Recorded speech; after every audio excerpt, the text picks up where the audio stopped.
From Unconsciousness to Consciousness, number 15. An Osho talk, given spontaneously to an international audience in the USA. Why is the world so sick today? Why are misery and tension increasing?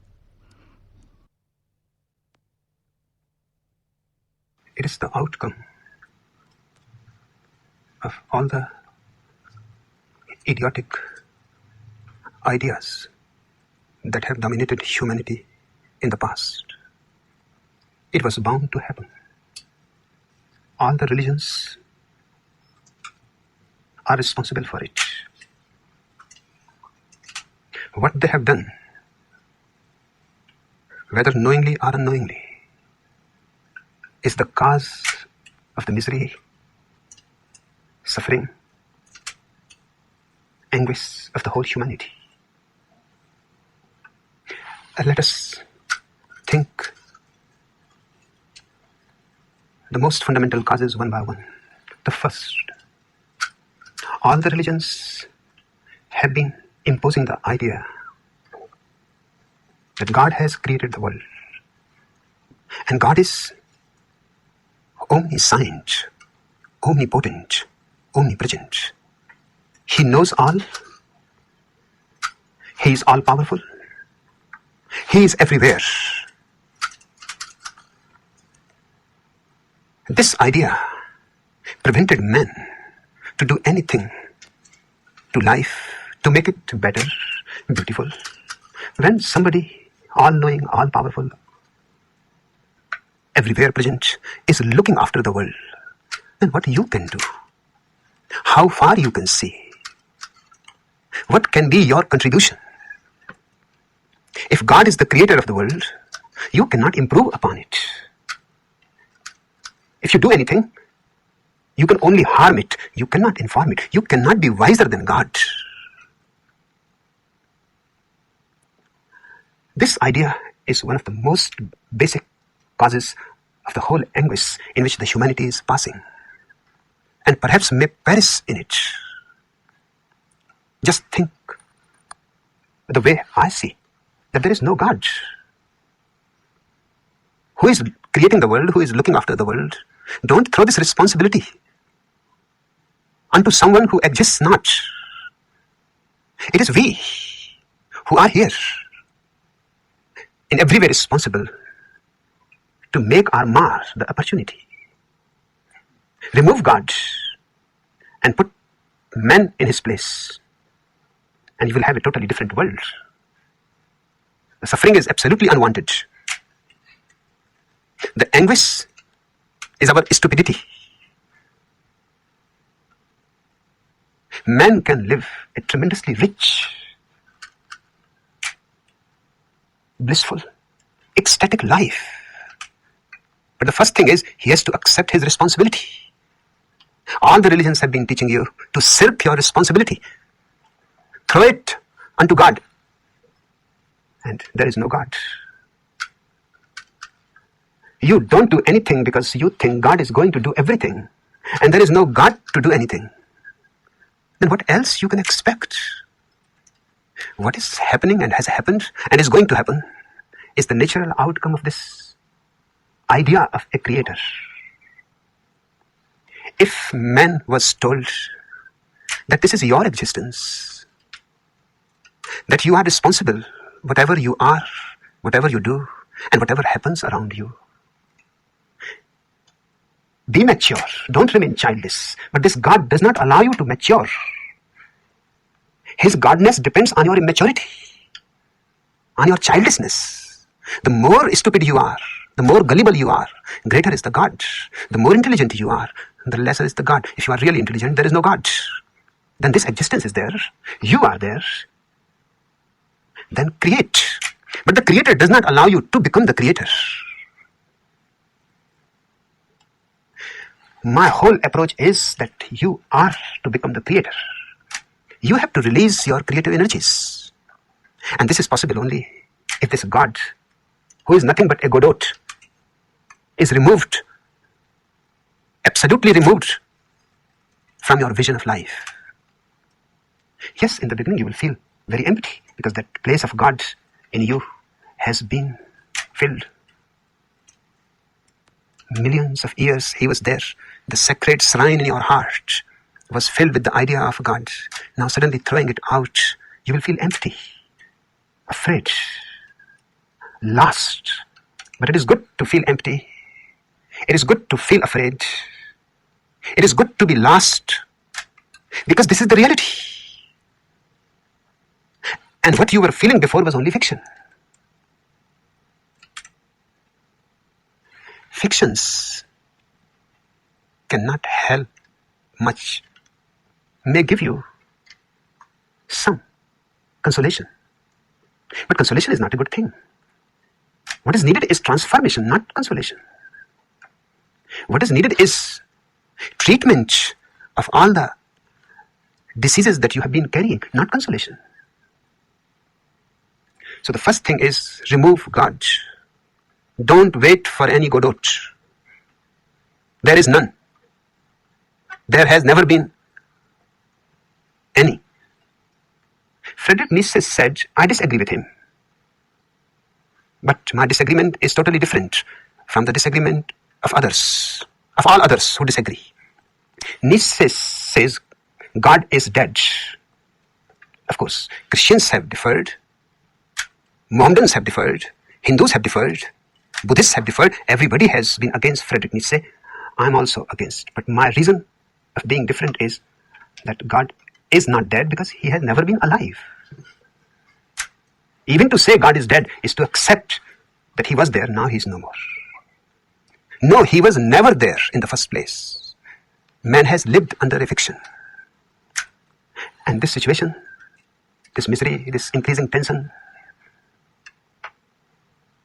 the tension is so much that now, in the most advanced countries, the second greatest factor of death is not a disease but suicide. One feels so utterly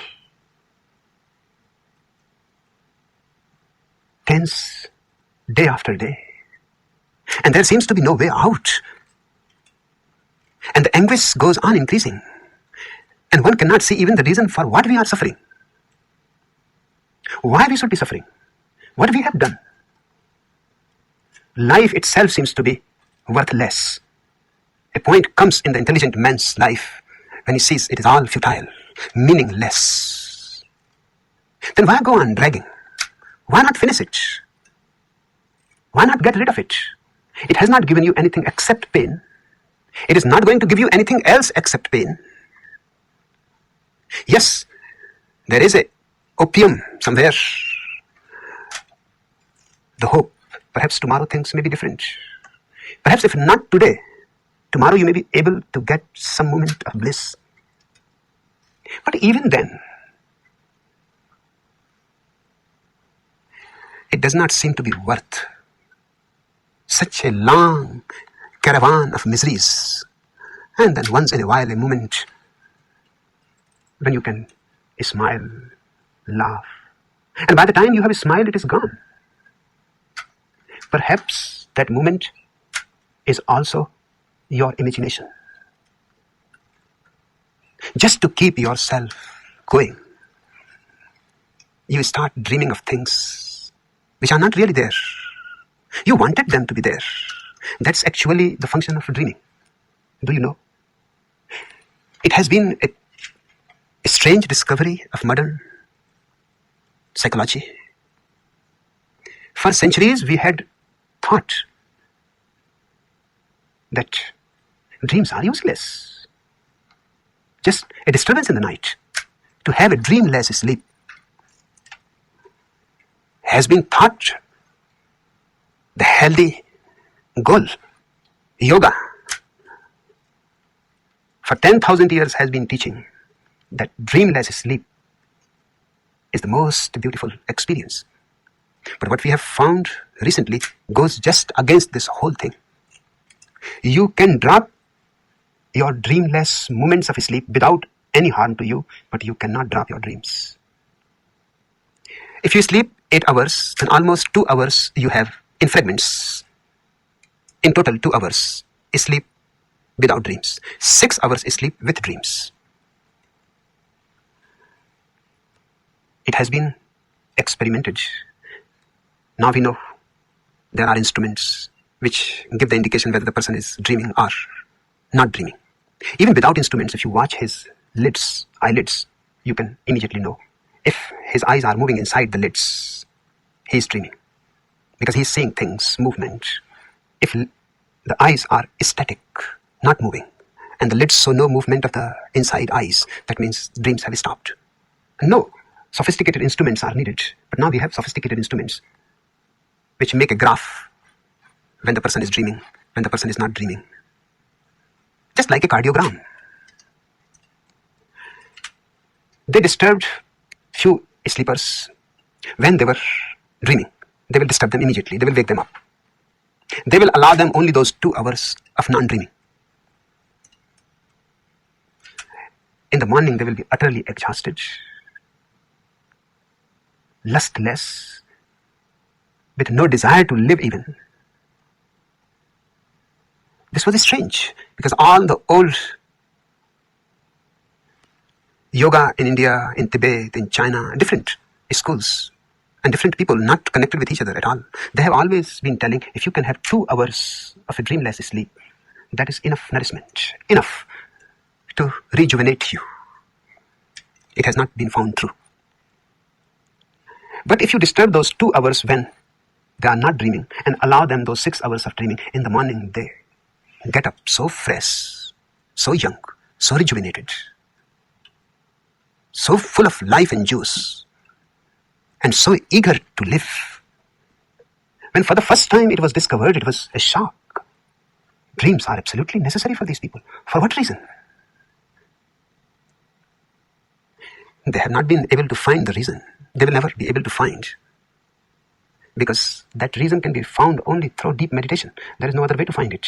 By psychological experiments, they will not find it. What is the reason? But through meditation, something happens which is dreamless, sleepless. Both are not there. Neither the dream is there, nor the sleep is there.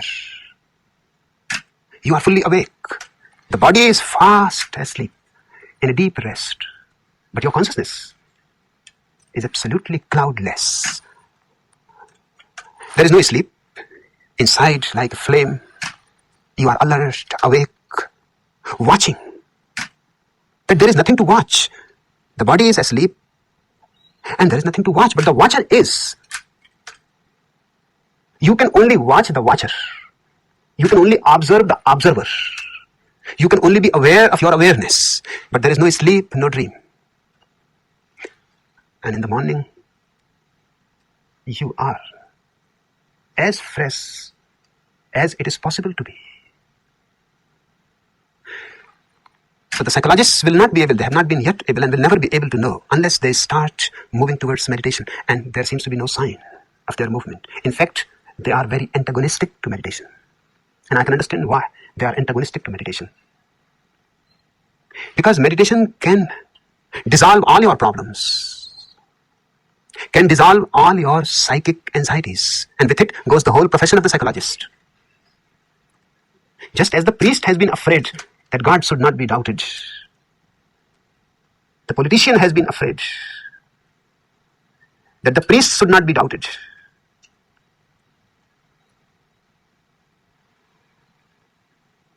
Because if God is doubted, the priest is gone. His priesthood is gone. And there are millions of priests in the world, Hindus, Catholics, Jews, rabbis, ministers, missionaries, pandits, imams, Shankaracharyas, millions of priests in the world who depend on a single concept of God. Drop that idea and all these will be nowhere. Right now they are on a great prestige, power. Who will be the Pope when there is no God? What will be his position? This Polak will have to go back to Poland. And Poland is communist now. He will become a laughing stock. God is not there with him. The Holy Ghost disappears. The sun disappears. He is the central focus of the whole fiction. Remove that central idea and the whole palace made of playing cards simply falls on the ground. Just a little whip is needed. The psychologist is afraid of meditation. Now, psychology is a big profession. Jews never do small things. They created this stupid Christianity. And for 2000 years, they have been grudging that we missed the chance. We would have made a great profession that the Christians are doing. How we missed Jesus. It was simply a great business. And we missed the point. We couldn't see that this man is going to be such a big deal. He proved the biggest business deal in the world. Jews cannot forgive him. If they get him again, they will crucify him again. For another reason this time. Why you did not tell us in the first place that this is going to be a big business? And we would not have crucified you. And then they missed the second, Sigmund Freud. But this time they were more aware. They have not missed so much. 90% profession is still in Jewish hands. All the great psychologists and psychoanalysts and therapists, 90% of them are Jews. It is their monopoly. And Freud single-handedly created the whole profession, the whole science. He was very much afraid of meditation. Tremendously afraid. Jung, his most intimate disciple, and in the beginning, the possible successor, was so much afraid of meditation that when he came to India, wherever he went, and he went to Khajuraho, to Taj Mahal, to Fatehpur Sikri, old ancient places, everywhere he was suggested that you should go to Arunachal. In the South India, very south, deep south, there is a man, Sri Raman, who can give you immense insight into human nature about which you have been working your whole life. But he was afraid to go there. And Raman was certainly the man who could have given him, shared with him something of meditation, but he will not go. Outright he rejected that all this meditation is unscientific. Now his statement is unscientific because nobody has tried to explore meditation scientifically. On what grounds he is saying that all this meditation business is unscientific? I know the space when there is no sleep, no dream, and still I am there. Certainly dreams are needed, but not by me. Perhaps 99.9% people, or even more, need dreams, 6-hour dreams in the night. And what do you think? That's all? Are you not dreaming in the day too? Anytime close your eyes and you will find the dream is there running. The dream is always there. You are listening to me and the dream will be there. You are walking on the road and the dream is moving inside you. Of course, when you are waking, your attention is divided. You have to be alert of the outside world. Otherwise, people think you are spaced out. You are not spaced out, you are spaced in. Your attention is no more out. You are clouded with the dreams and you have forgotten the objective world. 6 hours in the night and how many hours in the day? Nobody has yet measured how many hours in the day. I don't think that you have even 2 hours in a day, just as you have in the night, without dreams. I don't think you have 2 hours in a day without dreams.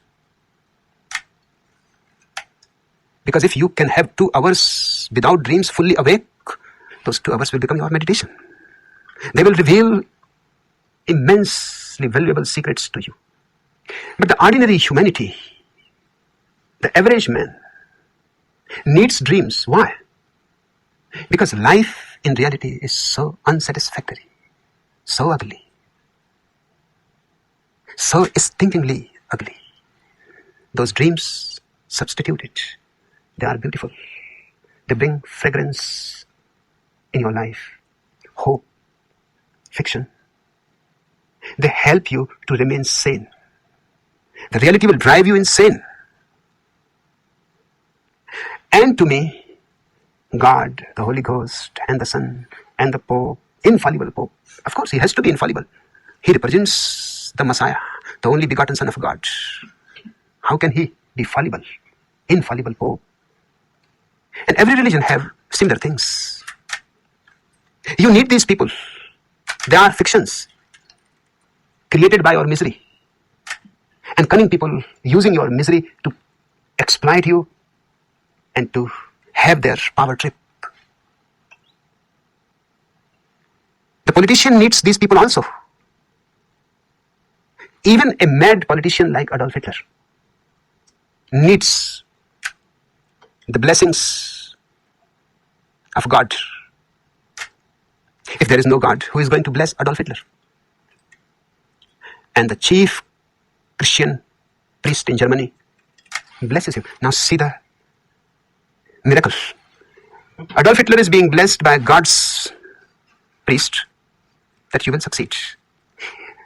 Churchill is being blessed in England by the same God's priest that you will be successful.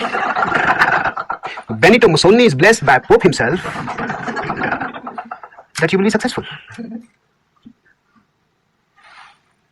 And nobody sees the contradiction. That one God, one infallible Pope, and this German priest is under the Pope. But the Pope has to bless Benito Mussolini. Otherwise, Mussolini will throw him away. Put somebody else as the Pope who is ready to bless him. Benito Mussolini is not a fascist when he is in power. Even the Pope says he is the most wise man, most democratic, most human. Benito Mussolini. And the same Pope, after Benito Mussolini is defeated, will declare him the fascist. And these are infallible people. Now, another politician is there who has to be blessed, who is against Benito Mussolini. They will bless him too. Can't you see a simple conspiracy between the priest and the politician? The masses are befooled. The priest gives the sanction from God, certifies that this is the right man to be the president.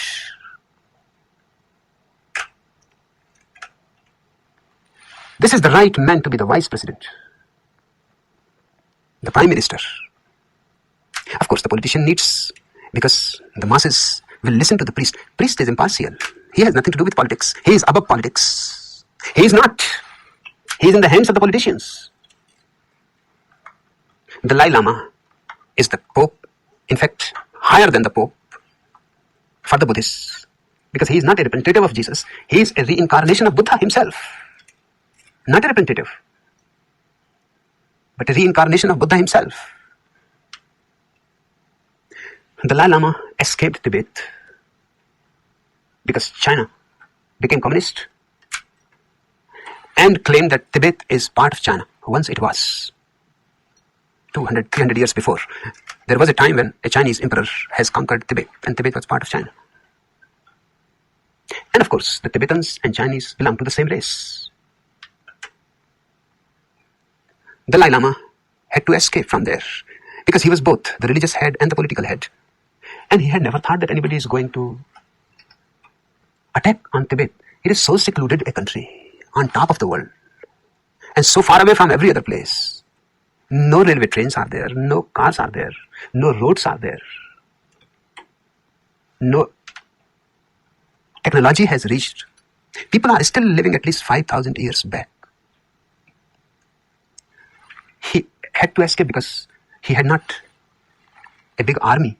He had never thought, his predecessors have never thought that anybody is going to attack. To attack is so difficult. To reach to Tibet is so difficult. But Mao was determined to take it over. It was a very significant place for him not to leave alone. Because Russia can take it. And then it will become a tremendously dangerous thing for China. India can take it. Then too it will become tremendously difficult for China. So before anybody else starts thinking, China jumped in. And Tibet is a small country. And the Dalai Lama had just a small police force, perhaps 100 policemen, to guard the palace. That was all. There was no need for anything else. Army, they have never thought about the army. But the incarnation of Buddha escapes from Tibet. forgets about the people whom he has been exploiting, his predecessors have been exploiting for thousands of years. Tibet is a poor country, but Dalai Lama is one of the richest men of the world. The whole palace of Lhasa is filled with gold and nothing else. It's strange even to think that Dalai Lama escaped with all the gold from the Lhasa palace, not all the ancient scriptures. Because there was a clear choice. You can take this or you can take... Scriptures were so many that you will need thousands of cars to take them to India. And he had so much gold. And gold has to reach first. Because without gold, what he is going to do in India? And the refugees that are following him from Tibet, what they are going to do? So his scriptures were left. Gold was carried. This is the incarnation of Buddha. China immediately crowned his younger brother, Panchen Lama, as the head of the country. Politicians can't do without it because the masses won't listen. No, the masses are perfectly happy. What it makes a difference? Dalai Lama or Panchen Lama, he was going to be his successor. He is the second in number. If Dalai Lama dies or anything happens, Panchen Lama will become the head. And Dalai Lama has escaped. And China made it a laughing stock that you believed in him and he deceived you. Not only that, he has stolen all your gold.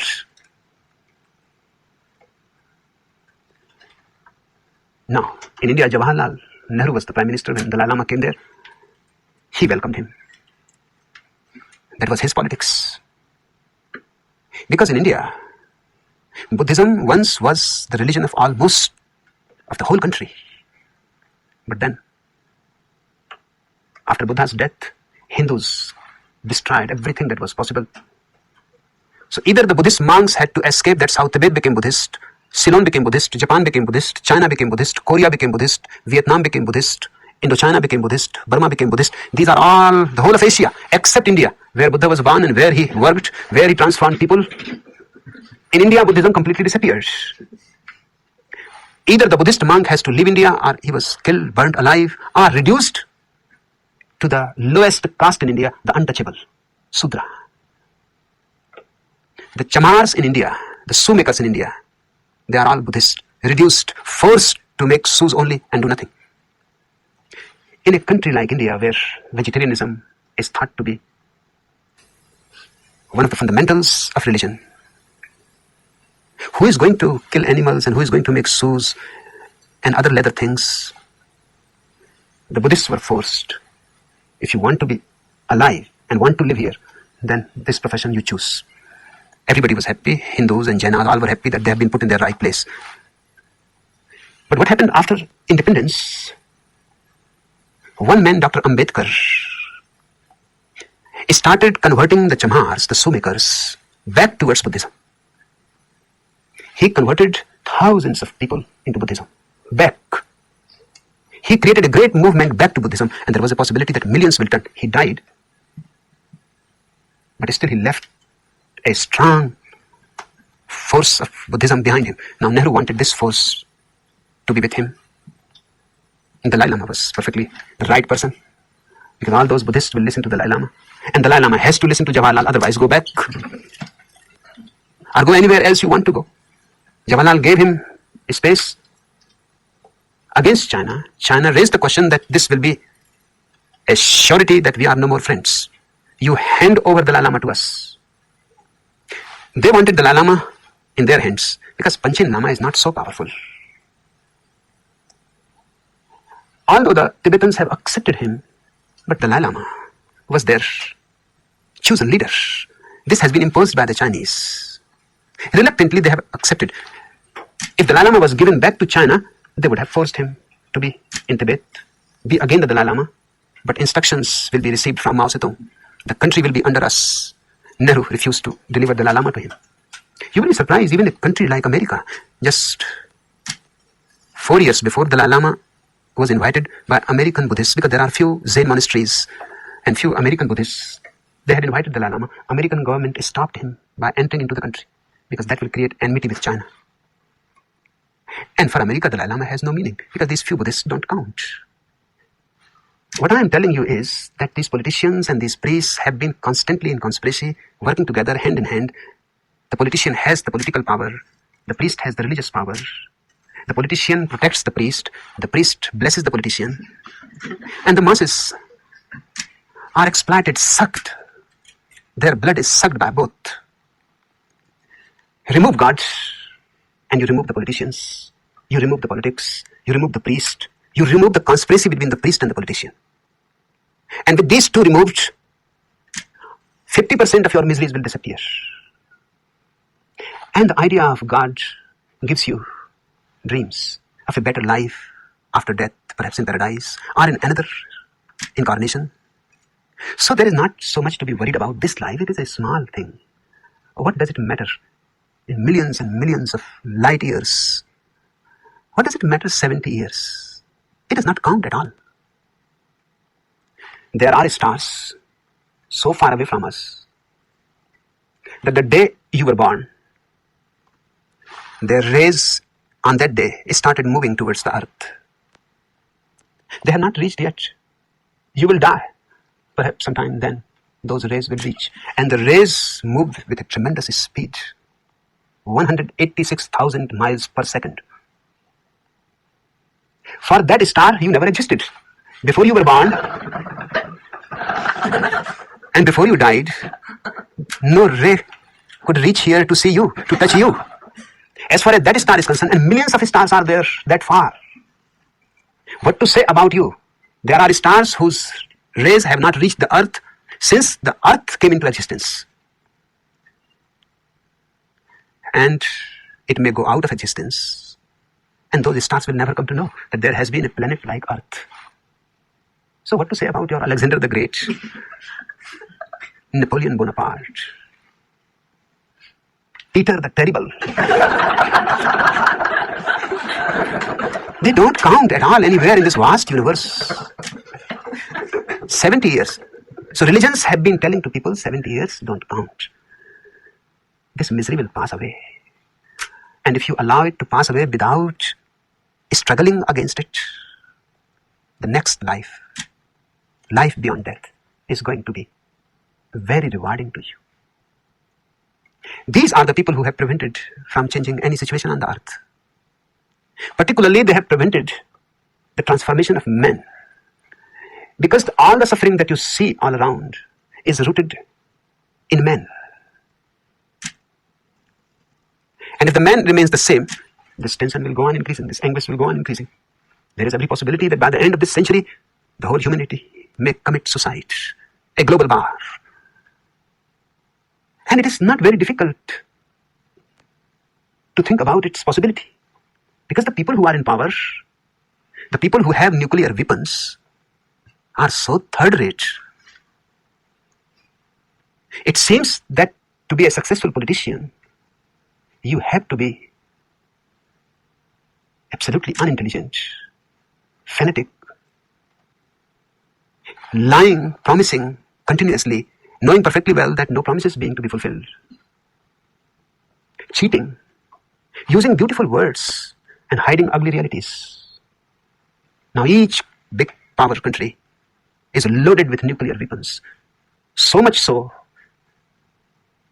that if we want, we can destroy 700 Earths like this right now. That much nuclear power is there available to destroy each person 700 times.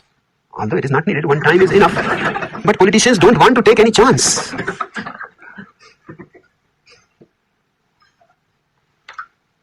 Their faces are all masks. They say one thing, they do another thing.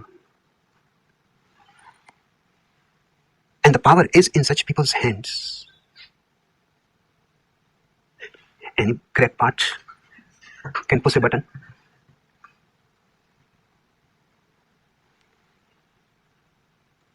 And can finish the whole humanity, the whole life on the earth. But perhaps deep down, humanity also wants to get rid of it. Perhaps individually they are not courageous enough to commit suicide, but on the mass scale, they are ready.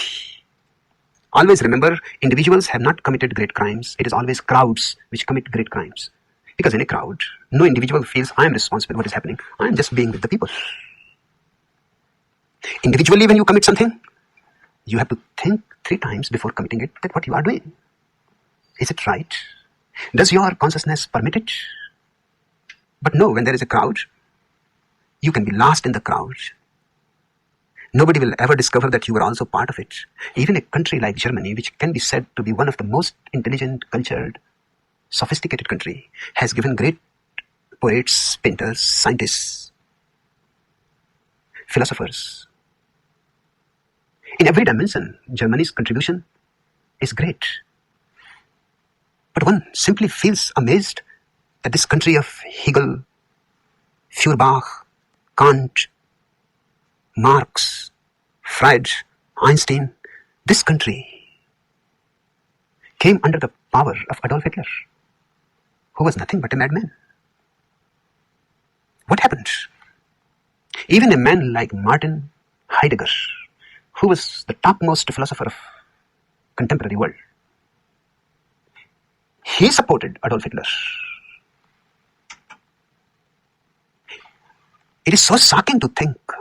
I have always appreciated the man because his intelligence is incomparable.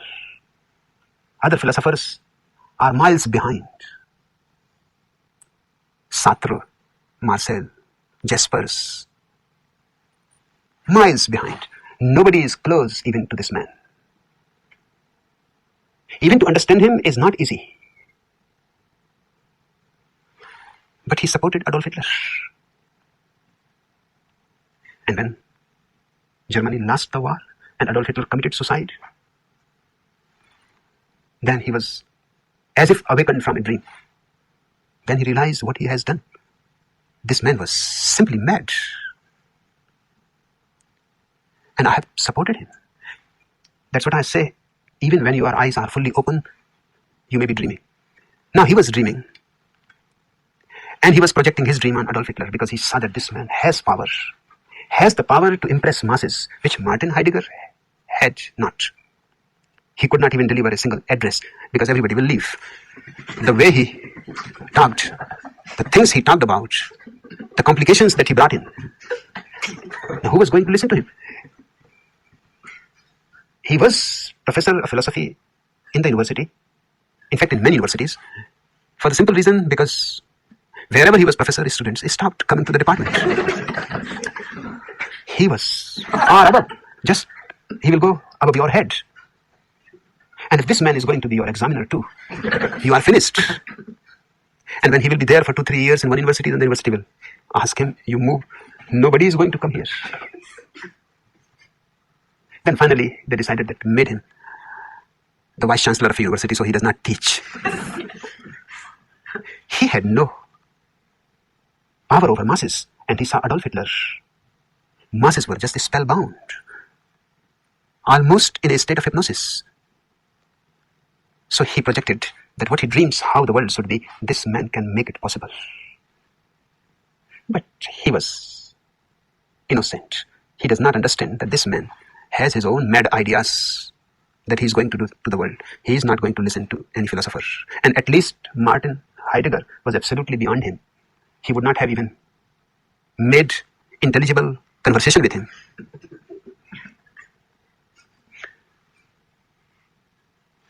The religions have given the man fictions to live. Now all those fictions are broken, and man has nothing left to live. Hence the anguish. Anguish is not an ordinary state of anxiety. Anxiety is always centered upon a certain problem. You don't have money. There is anxiety. You don't have enough clothes and the colds are coming. You have a certain anxiety. You are sick and you don't have medicine and there is anxiety. Anxiety is about a certain problem. Anguish has no problem as such. Just to be seems to be fruitless, futile. Just to breathe seems to be dragging yourself unnecessarily. Because what is going to happen tomorrow? Yesterday also you were thinking something is going to happen tomorrow. Now this is yesterday's tomorrow, which has come as today, and nothing has happened. And this has been going on for years, and you go on projecting for tomorrow. A moment comes when you start realizing that nothing is going to happen. Then there is this state of anxiety. In anxiety, only one thing seems to be somehow to get out of this circle of life. Hence the suicide, increasing rate of suicide, and an unconscious desire of humanity that the Third World War happens. So I am not responsible that I committed suicide. The World War killed everybody and killed me too. But the whole situation can be changed. Just we have to change the premises of the old man. Remove God, remove heaven and hell, remove the idea of a future reward, remove the idea that some Messiah is to come to redeem you from your suffering. Remove the idea that anybody else is responsible for your misery and suffering. Remove the idea that somebody can give meaning to your life. Accept that you are alone, born alone, and you will die alone. And you have to accept the fact that you are living alone. Maybe in a crowd, but you are living alone. Maybe with your wife, girlfriend, boyfriend, but they are alone in their aloneness, you are alone in your aloneness, and those alonenesses don't touch each other. Never touch each other. That you may live with someone for 20 years, 30 years, 50 years, it makes no difference. You will remain strangers. Always and always, you will be strangers. Accept the fact that we are strangers. That we don't know who you are, that you don't know who I am. I myself don't know who I am. So how you can know?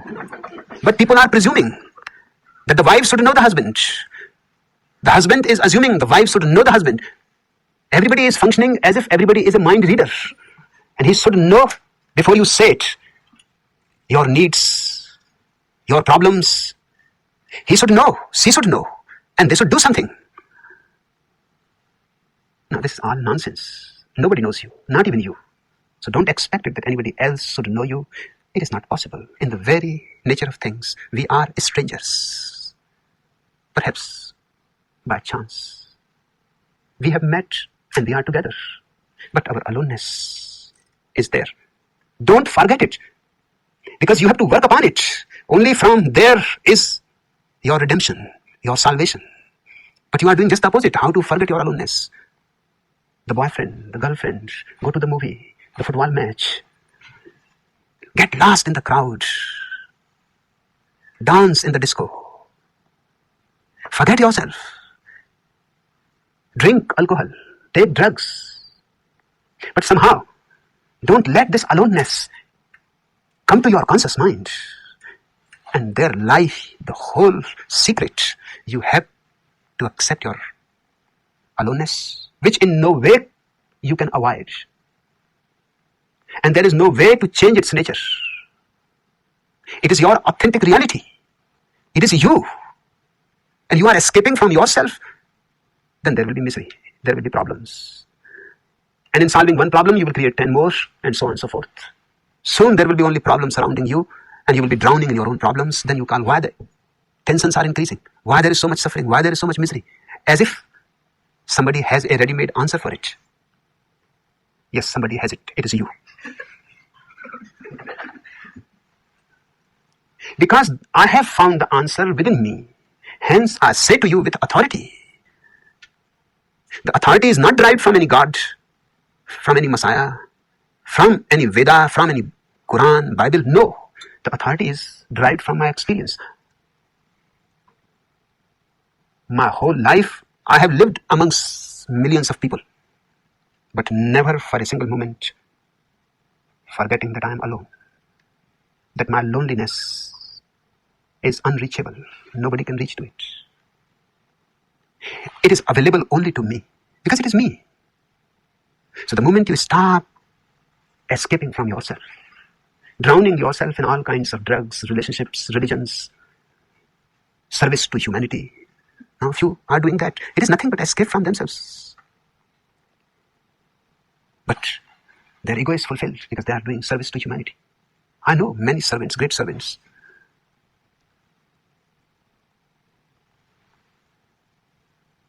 And when I talked with them and brought them to the point, kneeled them down exactly, they all broke into tears and said, perhaps you are right. We are escaping. But we were thinking we are going to serve these poor people. But it seems that we have not been able to solve any of our own problems, this seemed to be a very preferable escape. You can put aside your problems. And how can you be so selfish to be bothered by your problems when the whole humanity is suffering, when everybody is suffering? Help them. So you can, in a beautiful garb, put aside your problems, that even to think about them is selfish. But with those problems, whom you are going to help and how?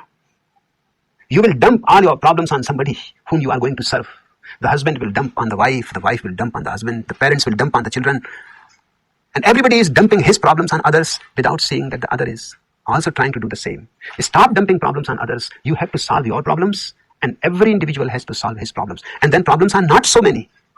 It is one problem which you have not solved that has created a chain of unsolved problems. And the problem is how to enter your aloneness without fear. And the moment you enter your aloneness without fear, it is such a beautiful and ecstatic experience that there is nothing compared to it. It is not a problem at all. It is the solution of all your problems. But you have made it a problem because you have listened to others and followed them. Following blind leaders and priests. And they're all going in a circle. And now everybody believes that the man ahead of him is capable of seeing. And the same is the case of the man who is ahead. He is holding somebody else's coat or shirt, believing that he knows where he is going. And they all are moving in a circle. Nobody is going anywhere. The followers are following the leader is following the followers. You have to stop and come out of this stupid game of followers and leaders. You have just to be yourself. And remember that you were born alone. So aloneness is your reality. That you will die alone. So aloneness is your reality. And between birth and death, between these 2 points where you are absolutely alone, how the life can be anything else? It is in each moment alone. So accept it joyously. Go into it as much as possible, as many times as possible. This is the temple of my religion. It is not made of rocks, marbles. It is made of your consciousness. Go into it. And the deeper you go, farther away are the problems. The moment you touch the center of your being, you have arrived home. And from that point, you can come out and do whatever you want to do. It will be a help. It will be service. It will be sharing. You will not be dumping anything on anybody.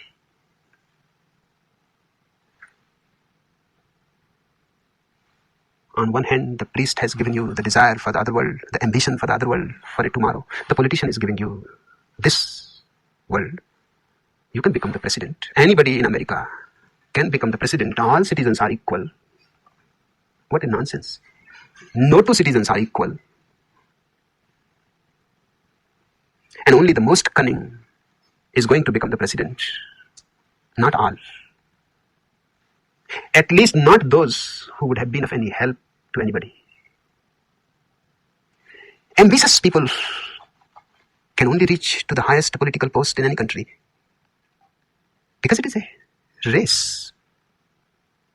And you need to be utterly ambitious to stake everything on it. And you are not to bother what you are doing, whether it is right or wrong. The end, you have to keep in mind and do whatsoever you feel right to reach the end. Whether it is right or wrong, no question. If you fail, everything is wrong. If you succeed, everything is right. Success is right and failure is wrong. That's what the politicians have been training everybody. Drop all that the priests and the politicians have put into you. And as you unburden yourself, you will start glimpses of your pure being. That's what I call meditation. Once tasted, it transforms forever. One question more. The Christian Bible begins with the statement, "In the beginning was the Word." Do you agree? There has been no creation. How can there be the beginning? The creation is continuous. It is creativity. Back you move, you will not find the beginning. Ahead you go, you will not find the end. It is beginningless, endless, creative energy. So in the first place, there was no beginning. God never created the world. There is no God. And the Bible says, in the beginning was the Word. That is the most ridiculous thing to say. If we assume, just for the argument's sake, that there was a beginning, then I will say, in the beginning there was silence. How there can be word in the beginning?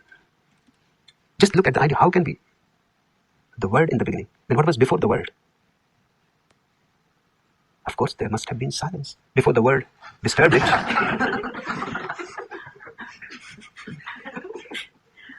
And silence means much more.